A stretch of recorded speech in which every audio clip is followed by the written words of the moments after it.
I'm Corbett Wall with DB Auction, here with your feeder flash for Tuesday, December the 10th, brought to you in part by Brommagen Commodities. Tell you what, my good friend Candy Sullivan there that owns and runs Brommagen Commodities knows her stuff. And she's easy to talk to, she's familiar with the small producer, she can handle the big deals too. She's been in this game for a long time, was an order buyer at one time. She raises her own cattle, been involved in some big deals, but she runs that commodity office. They've got it right there in that beautiful exchange building in the brand new Bluegrass Stockyards headquarters there in Lexington, Kentucky. But you can get a hold of her. She can handle what you need wherever you're at. She knows about commodity cattle. She raises top quality pedigreed cattle. But I know a lot of us pretend that we know a lot about these commodities and how to handle risk management and things like that, but most of us really don't. But you need to get a hold of somebody that really does know and can relate to what you're doing, and she can sure enough do it. So get a hold of Candy there at Brommagen Commodities, and you can get a hold of her and find more information from them at BrommagenCommodities.com. It's too late for April. Even these big yearlings won't quite make it, especially if you're going to feed them long enough to try to turn a profit just naturally there and make them weigh 15 or 16 like you really got to do to make them pencil out.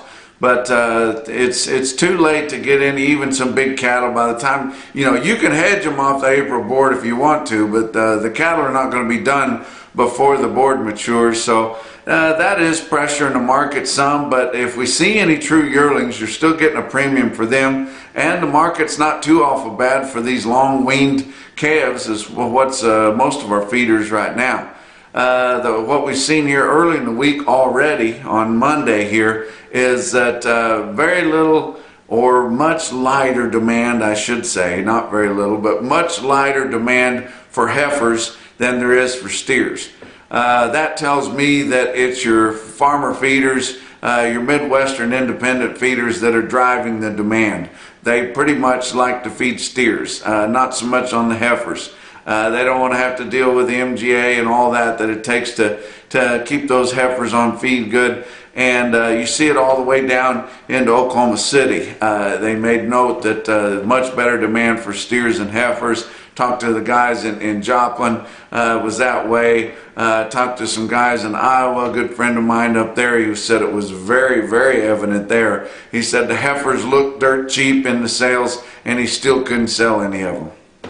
But so that tells me kind of what's going on there. By this time we've pretty much got completely done with harvest. Now there's going to be some guys up in North Dakota and places where it's been really wet, that they're still just having to wait for solid ground to get in there and pick what's left of their beans and corn. But for the most part, they're all wrapped up there, and we've seen consistently cold weather. These cattle are, a lot more of them are weaned than they have been over the last several months now, coming into the sales, and they've had a lot of weather. They've had a lot of snow on their backs, and they're maybe not completely foolproof, but you don't have to worry about them near like you did earlier in the fall.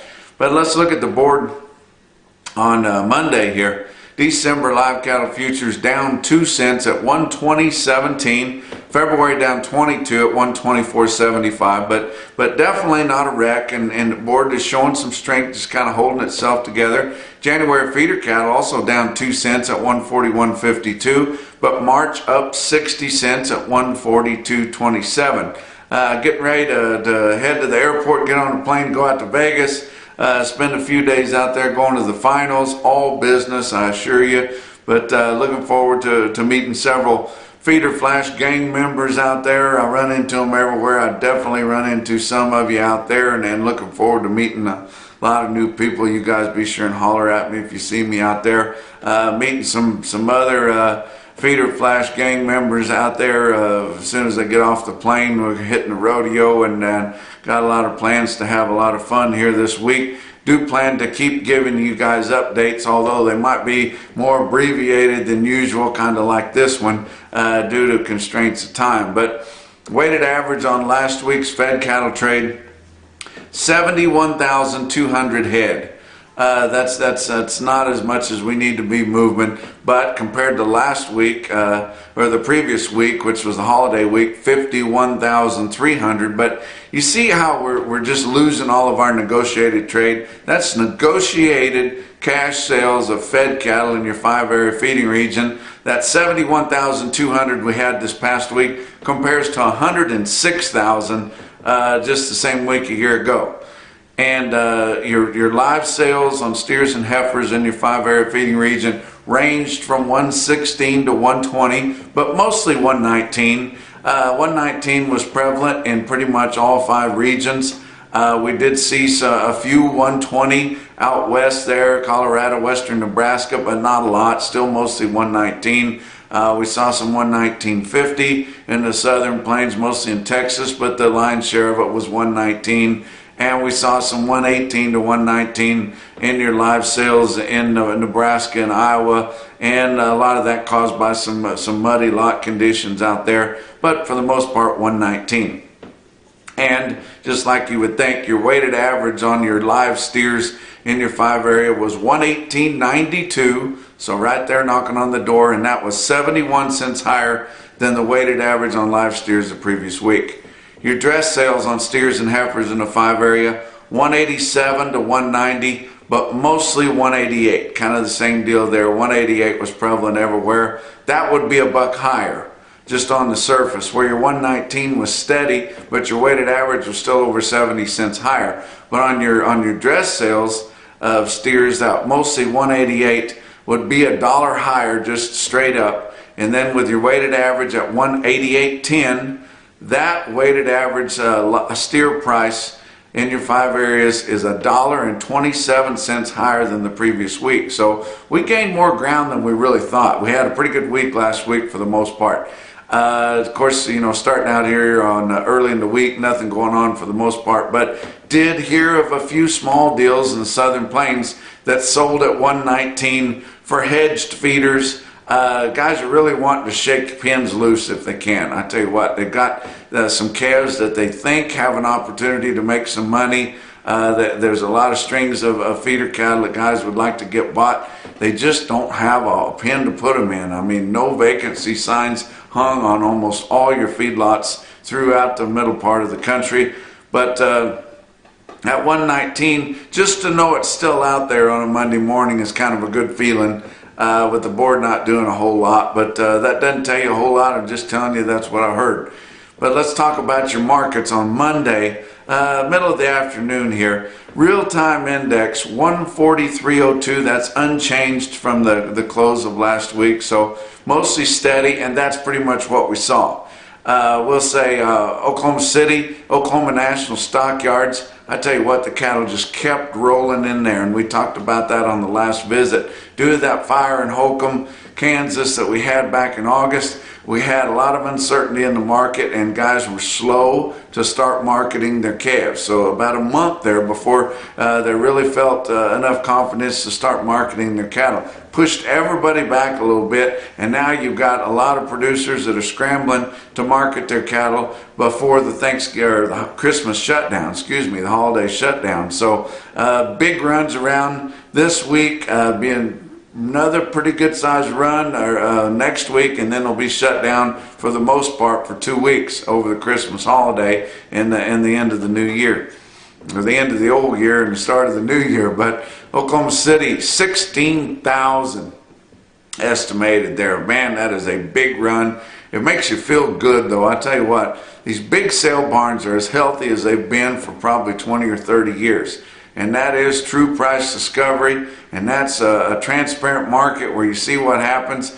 Put your cattle in front of the buyers and let them bid on them. And I'm just glad to see these sale barns as healthy as they are. And it's not just the big sales. Your medium-sized regional type markets are selling cattle good and getting good receipts, and even your smaller individual sales are doing well. So it's just good that the sale barn business is healthy, and then that measures up to a healthy calf and yearling market, and I just wish that our fed cattle sales had more competition in them. And they're going to be talking about that Thursday at that USDA meeting about the mandatory price reporting and how to kind of show a little bit more of the markets that are coming through these confidentiality filters, and it's really hard to tell what's going on out there if you don't have good contacts around.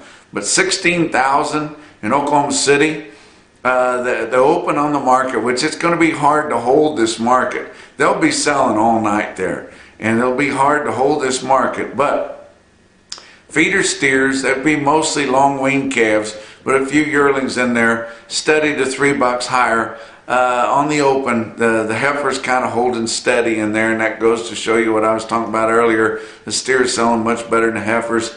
Calves selling steady to $3 lower, and most of that loss was on the heifer calves there too. But the demand was good for steers, just moderate for heifers. But I want to give you an individual quote from National Livestock, which is the only commission firm that shares their information with us here at DV Auction to put in our database. But they're one of the biggest there, and it's a good test of the market there in Oklahoma City. But look at this sale from National: 181 head of 780-pound steers there Monday morning in Oklahoma City at 153. That's a heck of a good market there. I mean, those cattle weigh close to 8. And that's a good market and a good test there to kind of tell you what's going on there in the city. Joplin Regional Stockyards, 12,000 head there, and I told you on the last visit, a lot of good yearlings in the mix, true yearlings, which you're not seeing a whole lot of this time of year. But talked to Rick Huffman, the market reporter there, a good friend of mine, worked with him for many years. He said the market's steady, and it's holding steady. And then they'll get through that run with some big groups, and starting at 5 o'clock in the morning and everything. They'll be done by shortly after dark there. And he says it looks like a market's going to hold steady for feeders and for calves straight through that run. We talked about one big string of cattle here, and Mark Harmon actually sent me a picture of these cattle being sold. That's the man right there, Jackie Moore, selling those cattle. He gets behind the mic when he feels like he kind of needs to take care of things or get it all taken under control. But for the most part, you got the boys, Bailey and Schuyler, taking care of everything around the sale there. But he still pulls rank on them once in a while. But one big long string right there come from just south of the barn. The Evans cattle come in, 628 head of yearling feeder steers in one whack, 844 pounds. Rick said they were carrying a little bit of meat, which goes to tell you that they've had some supplemental feeding. They were all black for the most part. This big string was. They had some more off of them, and the colored in bring just about the same price as the all black bunch. But said they're carrying a little bit of meat, but pretty shapy kind of cattle. And they were put together cattle, but nothing wrong with that. But a pretty slick deal, especially a big string of them like that. But 628 head of steers, yearlings, 844 pounds, 144.50. Faith, South Dakota, having a pretty good sale on Monday there too. Selling the light calves, the pee-wee calves, pretty darn good. Check out this string here. 105 head of 441-pound steer calves in Faith, 185.50. And then Russell, Iowa, didn't have a big run and didn't have a whole lot of feeders there, mostly calves there too, but did have this one stick-out deal that were professionally purchased there by a friend of mine for a producer there, and then they marketed them through Russell Livestock. 64 head, 820-pound steers, 154.10. That's your feeder flash for Tuesday.